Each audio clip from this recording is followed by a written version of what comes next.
Hi everyone, welcome back to my channel.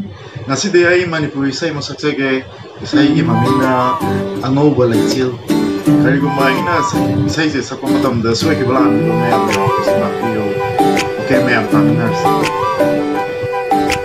Angouba Leichil na bijang khanba loi bi sin sana tumpak lepli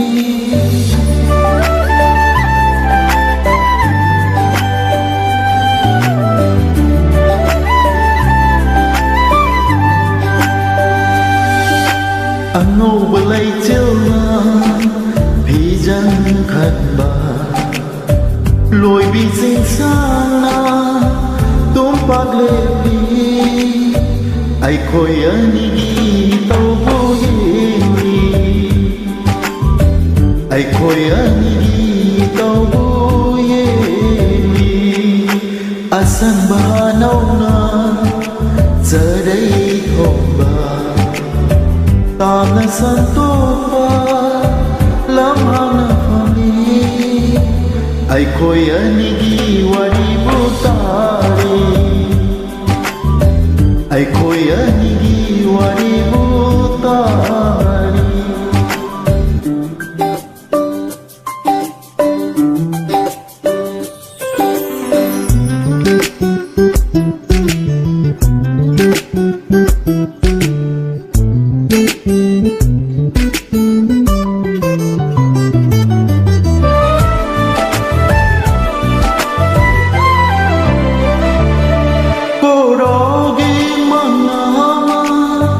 non than gom dây vana nung si bi mai thona kaya da fazari ba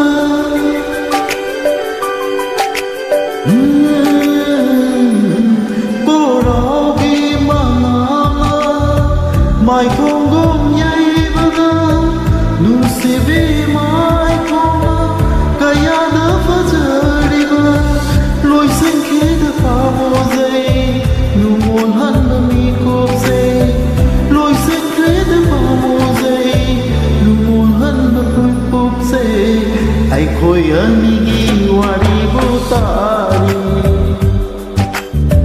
ai khoi ani gi wari bo tari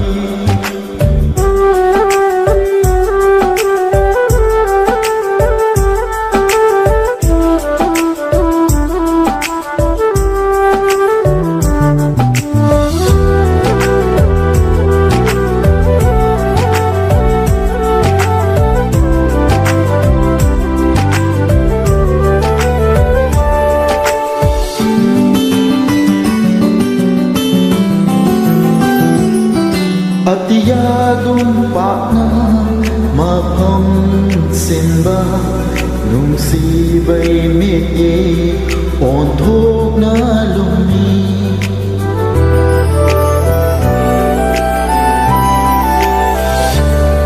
Atiyagum pakna mapam simba nung si bay mit ye on thok na lumi yin birakanu ikai zai akhat zai kamoina yin birakanu ikai zai akhat zai kamoina ai khoi ani gi tau bo ye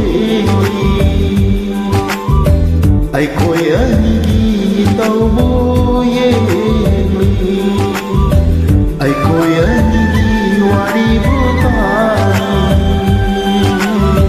ai khoi ani gi wari bo tari. Thank you for watching my video. If you like my video, please subscribe, like, share and support my channel. Okay, bye. Thank you.